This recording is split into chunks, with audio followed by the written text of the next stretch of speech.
Assalamualaikum warahmatullahi wabarakatuh. Shalom, Om Swastiastu, salam kebajikan, namo buddhaya, dan salam sejahtera untuk kita semua.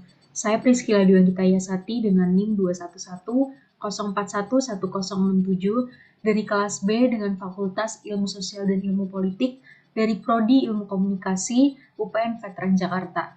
Pada kesempatan kali ini, saya ingin memenuhi nilai penugasan ujian tengah semester dengan mata kuliah Pendidikan Bela Negara dengan dosen pengampu Ibu Anik Irawati dengan menjawab soal UTS sebagai berikut. Yang pertama, saya ingin menjelaskan terlebih dulu bagaimana pendidikan bela negara di UPN Veteran Jakarta. Bela negara adalah sikap dan perilaku warga negara yang dijiwai oleh kecintaannya kepada Negara Kesatuan Republik Indonesia berdasarkan Pancasila dan Undang-Undang Dasar 1945 dalam menjamin kelangsungan hidup bangsa dan negara. Sebagai perguruan tinggi beridentitas bela negara, UPN Veteran Jakarta diharapkan mampu menghasilkan lulusan yang memiliki patriotisme yang tinggi dalam mempertahankan kesatuan dan persatuan Republik Indonesia.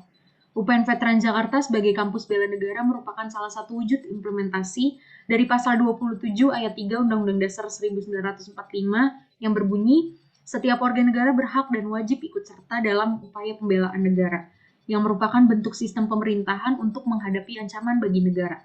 Pendidikan melalui mata kuliah bela negara ini merupakan pembentukan kepribadian yang berdasarkan pada Pancasila, pendidikan kewarganegaraan, bahasa Indonesia, dan widya muatyasa. Selanjutnya saya ingin memberi contoh dari implementasi nilai bela negara. Mulai dari lingkup yang paling dekat, yaitu lingkup keluarga. Dalam lingkup keluarga, implementasi bela negara dapat dilakukan dengan menghormati dan menyayangi sesama anggota keluarga, mentaati peraturan yang berlaku dalam keluarga, dan menjaga komunikasi yang baik sesama anggota keluarga. Selanjutnya yaitu lingkup pendidikan. Dalam lingkup pendidikan, implementasi bela negara dapat dilakukan dengan belajar sungguh-sungguh, meminimalisir hoaks dan segala bentuk ujaran kebencian, dan menjadi mahasiswa yang kritis dan cerdas dalam bermasyarakat. Yang selanjutnya itu lingkup ruang kerja yang dapat dilakukan dengan meningkatkan produktivitas kerja, menjaga fasilitas dan keamanan lingkungan kerja, melakukan musyawarah dalam setiap kebijakan. Dan yang terakhir yaitu lingkup yang paling luas yang merupakan lingkup bermasyarakat.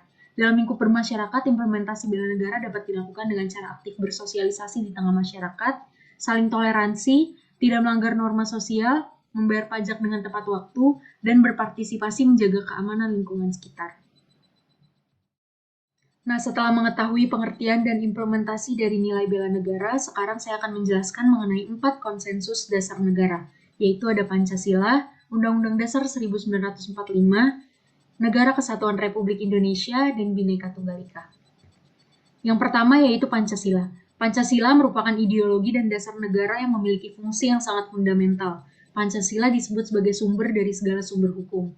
Pancasila sebagai dasar filosofis dan sebagai perilaku kehidupan. Artinya Pancasila merupakan falsafah negara dan pandangan atau cara hidup bagi bangsa Indonesia dalam kehidupan bermasyarakat, berbangsa, dan bernegara untuk mencapai cita-cita nasional. Pancasila menjadi karakter masyarakat Indonesia sehingga menjadi identitas atau jati diri bangsa Indonesia. Pancasila merupakan rujukan, acuan, sekaligus tujuan dalam pembangunan karakter bangsa. Yang kedua yaitu Undang-Undang Dasar 1945. Nilai-nilai luhur Pancasila tertuang dalam norma-norma yang terdapat dalam pembukaan dan batang tubuh Undang-Undang Dasar 1945. Norma konstitusional Undang-Undang Dasar 1945 menjadi acuan dalam pembangunan karakter bangsa. Keluhuran nilai dalam pembukaan Undang-Undang Dasar 1945 menunjukkan komitmen bangsa Indonesia untuk mempertahankan pembukaan dan bahkan tidak mengubahnya. Terdapat 4 kandungan dalam pembukaan Undang-Undang Dasar 1945 yang menjadi alasan komitmen untuk tidak mengubahnya, yaitu yang pertama ada terdapat norma dasar universal bagi tegaknya sebuah negara yang merdeka dan berdaulat. Yang kedua, terdapat 4 tujuan negara yaitu melindungi segenap bangsa Indonesia dan seluruh tumpah darahnya, memajukan kesejahteraan umum, mencerdaskan kehidupan bangsa, dan ikut melaksanakan ketertiban dunia. Yang ketiga, pembukaan Undang-Undang Dasar 1945 mengatur ketatanegaraan Indonesia, khususnya tentang bentuk negara dan sistem pemerintahan. Dan yang terakhir, nilainya sangat tinggi bagi bangsa dan negara Indonesia sebab dalam pembukaan Undang-Undang Dasar 1945 terdapat rumusan dasar negara yaitu Pancasila. Yang ketiga adalah Negara Kesatuan Republik Indonesia atau NKRI. Dalam pasal 1 ayat 1 Undang-Undang Dasar 1945 disebutkan negara Indonesia adalah negara kesatuan yang berbentuk republik. Dalam pembangunan karakter bangsa dibutuhkan komitmen terhadap NKRI.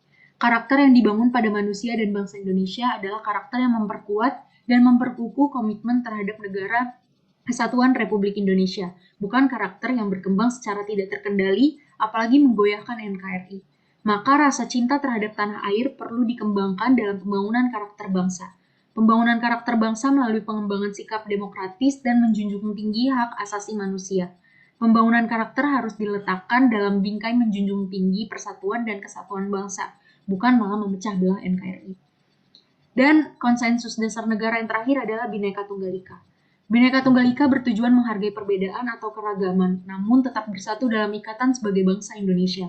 Tidak bisa dipungkiri Indonesia terdiri dari beragamnya suku, agama, ras, dan antar golongan atau sara.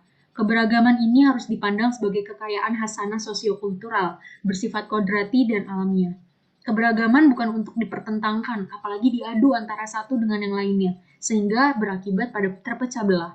Oleh sebab itu, Bhinneka Tunggal Ika harus dapat menjadi penyemangat terwujudnya persatuan dan kesatuan bangsa. Materi selanjutnya yang akan saya jelaskan yaitu mengenai wawasan kebangsaan beserta analisis kasus yang saya dapatkan. Pertama, kita harus mengetahui terlebih dahulu apa itu wawasan kebangsaan. Dalam rangka Negara Kesatuan Republik Indonesia, wawasan kebangsaan adalah cara kita sebagai bangsa Indonesia di dalam memandang diri dan lingkungannya dalam mencapai tujuan nasional yang mencakup perwujudan Kepulauan Nusantara sebagai kesatuan ideologi, politik, ekonomi, sosial budaya, dan pertahanan keamanan dengan berpedoman pada falsafah Pancasila dan Undang-Undang Dasar 1945. Wawasan kebangsaan ini juga tentu memiliki tujuan, yaitu yang pertama ada mewujudkan bangsa yang kuat, rukun bersatu, berdaya saing yang tinggi, dan sejahtera. Yang kedua ada menjaga sejarah kebangsaan Indonesia dan cinta NKRI. Dan yang terakhir ada meredam berkembangnya penonjolan primordialisme sempit, kesukuan, kedaerahan, dan mencegah disintegrasi bangsa.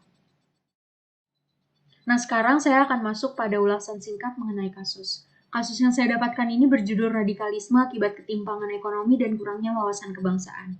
Dalam kasus ini, Sekretaris Jenderal Gugus Tugas Badan Nasional Penanggulangan Terorisme atau BNPT, yaitu H. Deni Sanusi BA, menegaskan bibit kekerasan, non-toleran, radikal, dan puncaknya menjadi terorisme itu terjadi melalui tahapan. Masalah radikalisme menjadi sangat serius dalam bermasyarakat, terutama di kalangan grassroots.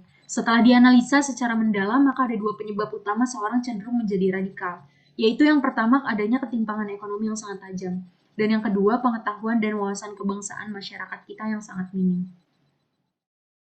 Nah, sekarang saya akan memaparkan mengenai analisis kasus. Deni Sanusi yang juga menjabat sebagai Sekjen Lembaga Persahabatan Organisasi Islam dan Lembaga Persahabatan Organisasi Keagamaan menyebutkan bahwa ketimpangan ekonomi kita sangat tajam. Ia menyatakan bahwa kekayaan 4 pengusaha Indonesia sama dengan pendapatan 100 juta rakyat kita. Jadi menurut pandangannya, hal tersebut merupakan permasalahan yang urgent dan dikatakan selama masalah tersebut masih ada di masyarakat, maka potensi radikalisme dipastikan masih ada. Selain karena ada ketimpangan ekonomi, Deni Sanusi juga mengatakan bahwa pengetahuan dan pemahaman masyarakat kita tentang wawasan kebangsaan sangat memprihatinkan. Ia juga menambahkan bahwa kaum muda zaman sekarang sudah sangat cuek, tidak lagi peduli tentang bangsa dan negara. Beliau berpendapat bahwa kebanyakan orang sekarang hanya mementingkan hidup glamor, santai dan tidak mau bekerja keras untuk meningkatkan kualitas hidupnya. Itu sebabnya mengapa masih sering terjadi radikalisme dan intoleransi di masyarakat. Salah satunya bersinggungan dengan pengetahuan masyarakat tentang wawasan kebangsaan yang semakin buruk. Nah, sekarang saya ingin memaparkan beberapa solusi yang dapat dilakukan pemerintah dan juga masyarakat dalam upaya meningkatkan wawasan kebangsaan. Dalam kasus ini, Deni Sanusi menyampaikan beberapa solusi yang dapat dijadikan bahan pertimbangan oleh pemerintah, yaitu dengan memberikan kebijakan tentang moral dan budi pekerti, serta masyarakat diwajibkan memberi contoh yang baik, terutama bagi kalangan muda. Dan menurut saya sendiri, dalam hal ini pemerintah juga harus melakukan sosialisasi ke berbagai sektor dengan menggiatkan gerakan literasi dan bekerja sama dengan banyak pihak untuk meningkatkan edukasi mengenai wawasan kebangsaan bagi masyarakat, terutama anak muda. Dan yang terakhir adalah penyebaran konten positif di media sosial. Solusi ini tidak hanya ditujukan kepada pemerintah, namun juga masyarakat yang diharapkan mampu berkolaborasi dan bersinergi membantu pemerintah dalam rangka penyebaran minat membaca dan meningkatkan wawasan kebangsaan dengan menyebarkan konten positif dan edukatif bagi masyarakat. Dalam hal ini bisa menggunakan perantara yaitu media sosial. Karena di zaman sekarang sosial media sangat digandrungi dan memiliki pengaruh yang besar bagi pola pikir masyarakat. Sekian penjelasan saya dalam memenuhi penugasan ujian tengah semester ganjil untuk mata kuliah bela negara. Semoga apa yang saya jelaskan bisa menjadi pembelajaran bagi saya dan juga teman-teman yang menonton. Terima kasih juga kepada Ibu Anik selaku dosen pengampu yang telah menonton dan memberikan penilaian terhadap penugasan saya ini. Saya Priscilla Dianggita, mohon pamit undur diri. Salam sejahtera untuk kita semua, salam sehat dan salam bela negara.